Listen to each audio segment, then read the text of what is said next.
¿Qué tal? ¿Cómo le va? Nueva edición de Hola Doctor. La diabetes se calcula que afecta alrededor del 6% de la población. Hay algunas estadísticas que hablan un poquito más, otras hablan un poquito menos, pero más o menos en eso se anda. Y uno cuando habla de diabetes sospecha que o supone que en general perjudica o afecta a las personas mayores, sin embargo también a los niños. Este es un tema muy interesante. Vamos a hablar hoy con la doctora Mabel Dexter, que es pediatra y endocrinóloga infanto-juvenil. Si no me equivoco es así, ¿no, Mabel? ¿Cómo estás? Gracias por venir. No, por favor. ¿Cómo va? Bien. ¿Qué tema interesante este de la diabetes? Que lo que yo decía recién, en general uno dice, no, ya es grande, tiene diabetes, pero pensar en que los chicos también tienen diabetes, ¿no? ¿En qué casos? ¿Cómo es? Y que, digamos, que ahora ya uno no se sorprende cuando encuentra bebés recién nacidos que empiezan con diabetes, sí. Ajá.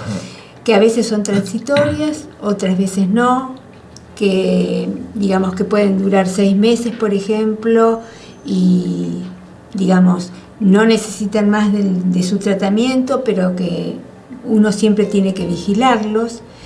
En general aparece como síntomas primordiales y que cada vez se conoce más, digamos que como que la educación se ha extendido tanto, sí, no solamente a las personas que tienen diabetes, sino que se ha extendido en la escuela, sí, en los clubes, y donde ante la mínima sospecha, digamos, con un simple análisis, uno tiene la posibilidad de hacer el diagnóstico. No se necesitan ni estudios costosísimos ni sofisticados para llegar al diagnóstico. Y eso es muy importante porque podemos hacer el diagnóstico hasta en una unidad periférica si el paciente está en buen estado general, ¿no es cierto?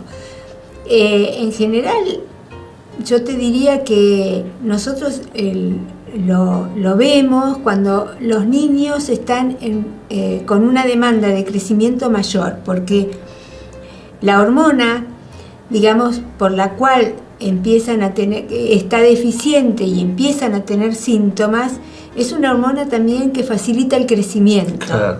No solamente el metabolismo y la posibilidad de utilizar bien los nutrientes, sino que por eso nosotros vemos que en la edad escolar, en la adolescencia, es mucho más frecuente el comienzo de esta enfermedad. Claro. A ver, perdón, vos recién me hablabas de chicos que nacen con diabetes, es decir, ¿cómo se la detecta cuando un niño nace? ¿Se le hace un análisis o...? Exactamente, y aparte porque hay síntomas cardinales que uno puede intuirlo. Yo recuerdo que tengo un profesor, un maestro, que nos decía que para llegar al diagnóstico de la diabetes en niños muy pequeños había que pensarlo. ¿Pensarlo? Claro, pensarlo como posibilidad diagnóstica. Sí. Si uno no la piensa, es como que no tomás el camino adecuado. Entonces, uno le hace los análisis correspondientes y tenés la opción de llegar más fácilmente. Claro, si vos no lo pensás, es como que... Hay que pensar en todos, entonces. Cada uno que nace uno tiene que pensar. Digamos, en general se da con un tiempo de evolución donde el bebé menor de un mes puede empezar con una sintomatología de mucha irritabilidad, mucho llanto, se deshidratan gravemente e ingresan a una terapia intensiva neonatal. Y uno sabe qué tiene, ¿no? Claro. Y ahí, digamos, se hacen análisis de rutina por la gravedad de este lactantito, de este recién nacido, y se llega al diagnóstico, obviamente.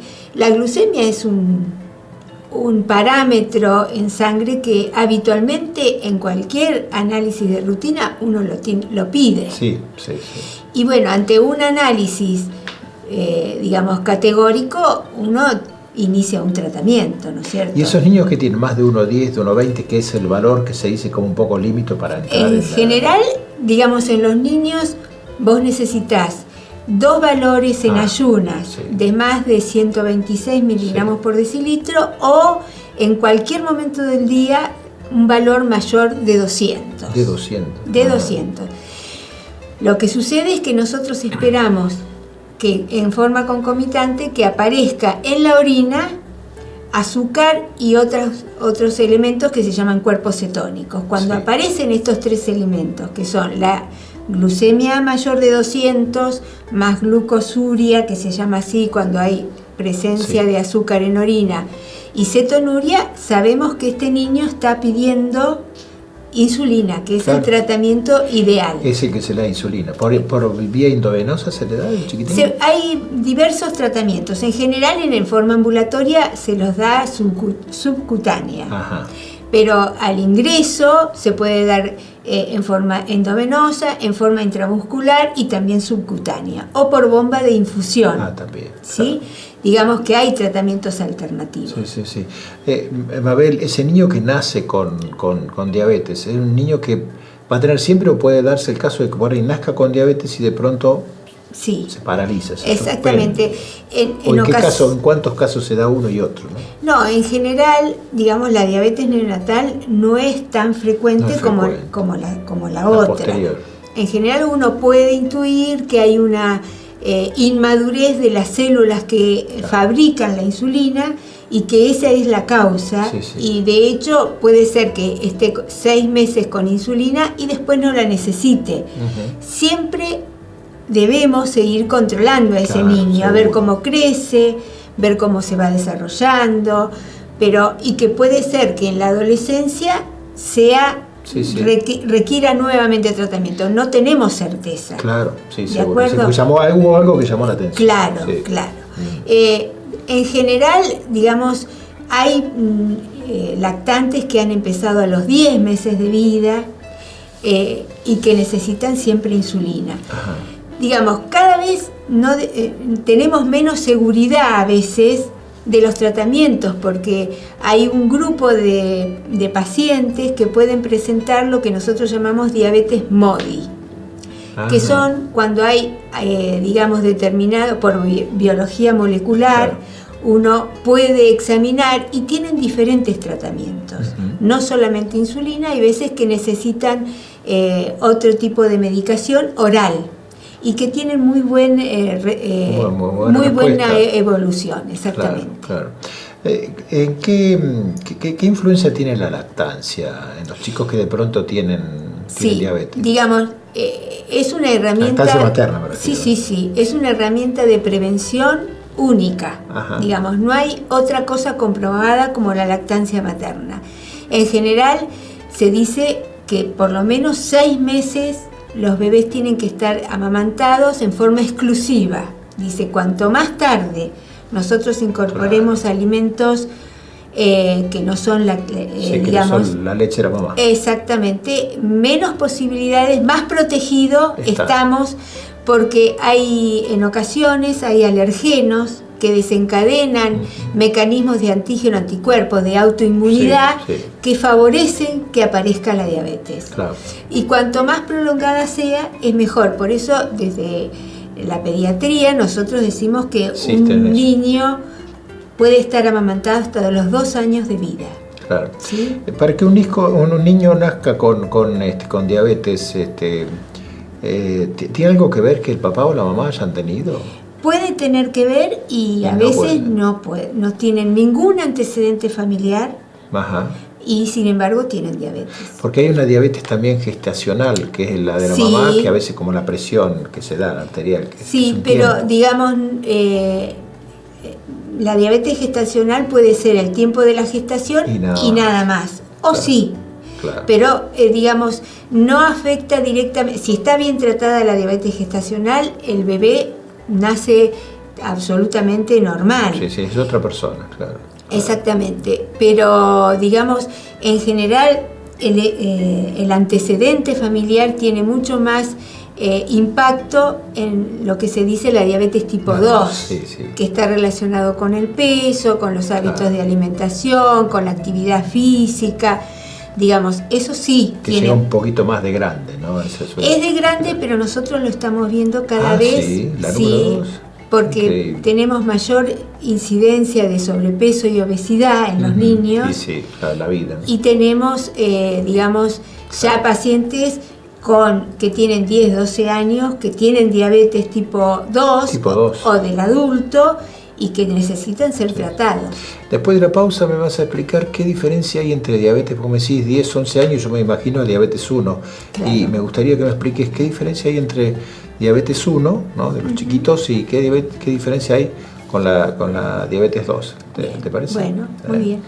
Estamos hablando con la doctora Mabel Dexter acerca de la diabetes infanto-juvenil, que como ella dice, bueno, aparece y por ahí aparece cada vez más, pero tras la pausa nos vamos a referir a ver de qué manera la podemos prevenir a este tipo de diabetes y, bueno, de pasada, qué pasa con la diabetes 2, que también le está afectando a los niños chiquititos, de 10, 12 años, como dijo la doctora.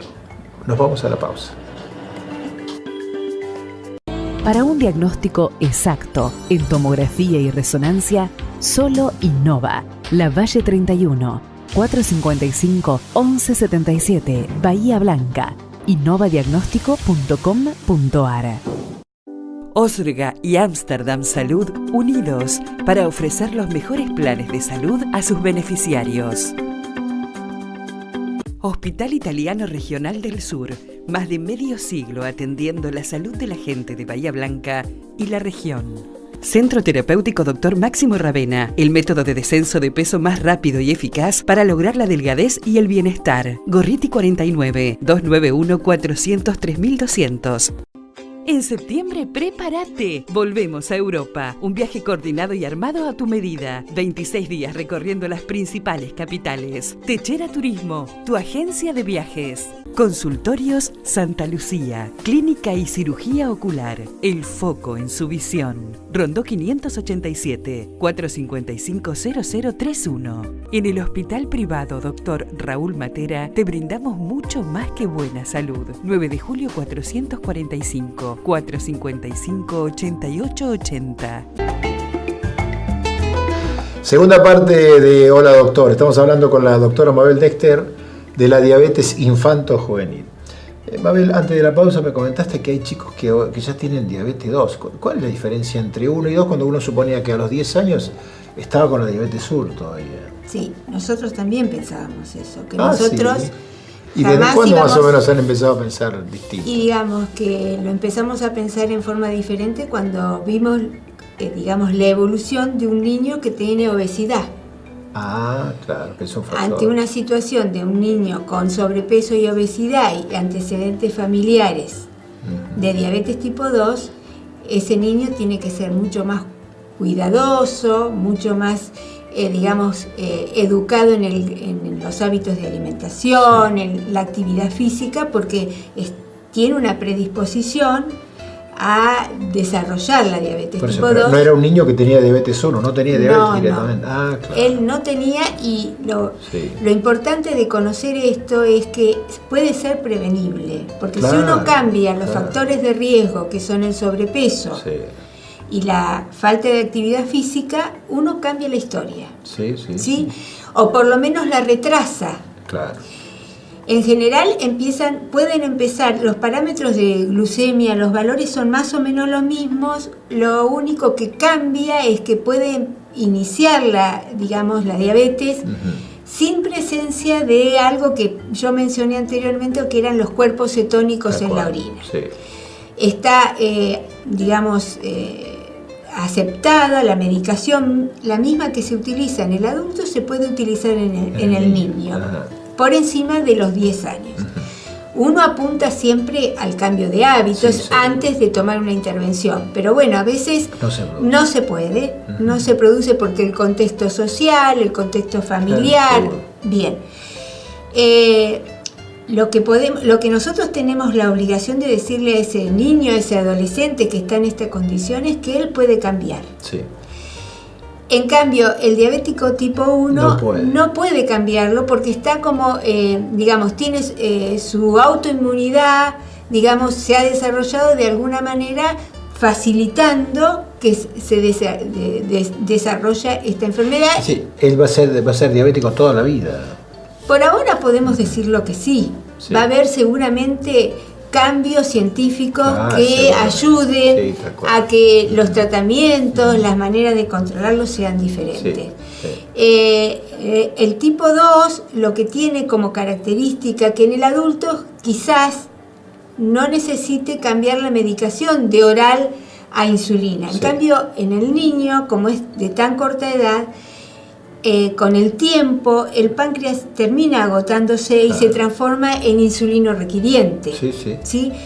Pero en general, digamos, esta es la gran diferencia, que son niños que en general son obesos y con poca actividad física y que tienen antecedentes familiares. Claro. A ver, ¿cómo es la vida de un niño con diabetes tipo 1? Llega un momento que ellos solos se inyectan, pero ¿cómo es la vida? ¿Qué pueden hacer y qué no pueden hacer? ¿Pueden hacer una vida normal? La idea es que ellos tengan ese concepto, que ellos puedan hacer todo lo que venían haciendo antes de que tengan que hacerse este tratamiento. Yo a veces, a mí me cuesta decir que la diabetes es una enfermedad, porque en general los niños no... Hay excepciones donde se desestabilizan y hay que internarlos, pero en general un niño con diabetes puede ir al club, puede hacer deportes, puede ir a la escuela, digamos, puede concretar su proyecto de ir a la universidad, tener su familia. Lo único que tiene que hacer es controlarse y ser muy disciplinado, ordenarse, tener horarios, que de pronto son difíciles cuando uno es niño, cuando uno es adolescente. Sí, seguro.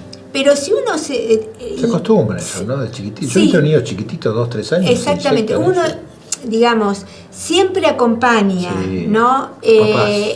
Los papás tienen que acompañar, a pesar de que los niños se transformen en adolescentes, los adolescentes se transformen en adultos jóvenes. Siempre hay que acompañar, porque hay situaciones que nos atraviesan a todos. Y que por ahí, digamos... Como ataques de rebeldía. Exactamente, y es una autoagresión cuando dejan de controlarse o dejan de inyectarse la insulina. Pero en general nuestro concepto, o lo que tratamos de transmitir, es que no tienen que cambiar de horario de escuela, que pueden ir al mismo deporte que hacían antes y que está recomendado para todos los niños. Que la alimentación Eso te iba a preguntar, la alimentación. ¿Qué es lo que pueden comer y lo que no deberían comer? Yo te diría que lo mismo que no debería comer un niño, otro niño, es lo mismo. Es decir, se estimula que no consuman azúcares simples, golosinas, galletitas dulces, gaseosas. Todo lo que hay en cumpleaños.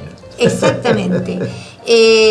Y en general hay situaciones especiales donde uno sabe que pueden consumir, por ejemplo, algún alimento con un azúcar simple, que nosotros lo llamamos. Yo, por ejemplo, a los chicos les digo, ustedes tienen dieta general sin azúcar. Está bien. Uno los cuida de los productos que tienen mucho colesterol, por ejemplo, porque uno cuida mucho también la salud de las arterias, de los vasos, pero se ha abierto muchísimo la alimentación y, digamos, no es tan estricta como lo eran en otras épocas. Sí, seguro. ¿Cuántas veces deben de inyectarse? ¿O ellos tienen que controlarse e inyectarse? ¿Cómo es? En general, uno sugiere hacerlo previo a las 4 comidas principales. Y uno los corrige según el valor de glucemia y cuenta lo que van a comer. ¿Sí? Uno los corrige en base a esos 2 parámetros. Además, uno imitando el páncreas habitual, cómo funciona, entonces uno le coloca una dosis de insulina que se llama basal, ¿sí? Que es la que manda insulina durante las 24 horas del día, ¿sí? Y hace las correcciones, digamos, preprandiales. Y se iría a la mañana. Se puede poner a la noche, se puede poner al mediodía. Pero dura 24 horas. Es muy elástico ahora. Sí. ¿Y ellos cada cuánto deben de ir a la consulta, no? En general se estimula a que uno lo tiene que ver cada 3 meses. 3 meses. Yo pensé que menos tiempo. Sí, están bien cada 3 meses. En general uno, digamos... les ofrece el control a través de una llamada telefónica cuando tienen una eventualidad, pero si todo está bien, en general cada 3 meses, que es en el momento que nosotros hacemos un control que le llamamos metabólico, con análisis específicos, y que ahí nos encontramos para hacer ajustes, pero no dejamos, siempre le decimos, no esperen 3 meses para hacer cambios. No, seguro. Lo ideal es que nos cambios consulten, de vida sean rápidos. Sí. Exacto, que nos consulten, que tienen el teléfono abierto, y en oportunidades yo les digo, miren, en los hospitales nadie se va a negar a atender ante una emergencia, claro, ¿sí? Y el hospital funciona los 365 días del año, así que no hay limitaciones en ese aspecto. Mabel, la diabetes 1 es ocasional, es decir, que hay 3 hermanos y no significa que los 3 van a tener diabetes 1, o en ocasional le tocó a uno. Sí, lo que sucede es que hay familias que se caracterizan porque tienen autoinmunidad. ¿Qué quiere decir eso? Con la diabetes se asocian otras enfermedades autoinmunes, como por ejemplo son los problemas de tiroides, la celiaquía, ¿sí? Que son las más frecuentes. Quizás algún otro miembro de la familia lo exprese de otra manera, con otra enfermedad. Eso quiere decir que en la familia hay autoinmunidad, que digamos que el sistema inmune no funciona, fabrica anticuerpos y que toma órganos en forma equivocada, y así se produce la lesión. ¿Puede haber el caso de 2 hermanos que tengan lo mismo? No, sí. Es más raro. ¿No se da? Yo he tenido familias que los 2 hermanos han tenido diabetes. Qué increíble. Hablaste de familia, me interesa el rol de la familia, el rol del papá, de la mamá, de los hermanos. No es un chico que tiene que estar sobreprotegido, es decir, un chico si hace una vida normal, ¿no? Sí, yo creo que la familia es un puntal, un pilar fundamental. Yo personalmente, si yo veo una familia que es expulsiva, prefiero sobre todo toda la vida que sea sobreprotectora. Correcto. Sí. Porque el hecho de que acompañe permanentemente a este niño o adolescente nos asegure que tenga menos complicaciones a futuro. Claro, sí. Digamos, uno genera situaciones de libertad, de que vayan a un campamento, que puedan viajar solos, un proyecto de vida de que si quiere ir a estudiar a otro lugar lo puede hacer. Claro. Pero siempre que la familia esté presente de alguna manera. Sí. Y como concepto fundamental, pensar que cuando uno está frente a un niño que tiene sobrepeso o obesidad, puede, prevenir a futuro la diabetes tipo 2. Claro, que en la 1 a veces no podemos. Por ahí no se puede. No se puede. Lo que sí se puede por ahí es prevenir que se complique. Exactamente. Y la familia tiene un rol fundamental. Claro. Ha sido un placer, Mabel. Bueno, gracias. Que nos informes y que le informes a la gente de esto que me decís que no querés admitir como que es una enfermedad, es algo que pasa. Sí, que con controles seguidos y yo creo que los niños, de hecho, han empezado como niños y ahora son adultos que están buscando planificando un embarazo, y sin embargo lo hacen trabajan, estudian. Seguro. Así que, es una situación especial, muy especial. Hay que ser amigo de la diabetes, convivir con ella. Totalmente, hay que ser amigos, si no, perdemos siempre. El doctor Favaloro siempre nos decía, una buena copita de vino es muy saludable, ¿no? Así que esto es para vos, para que lo disfrutes con quien quieras. E insisto, ha sido un placer que nos hayas visitado. Gracias. Estuvimos con la doctora Mabel Dexter hablando de la diabetes infanto-juvenil. Cuántas cosas se pueden hacer. Por ahí tocó, pero lo importante es cuidarse para que esto no se transforme en una mayor complicación. Si usted quiere ver este programa, lo puede ver en Hola-Doctor en el Facebook. La semana que viene volvemos con otro programa y con otro tema que va a ser sorpresa. Muchas gracias, que la pase muy bien.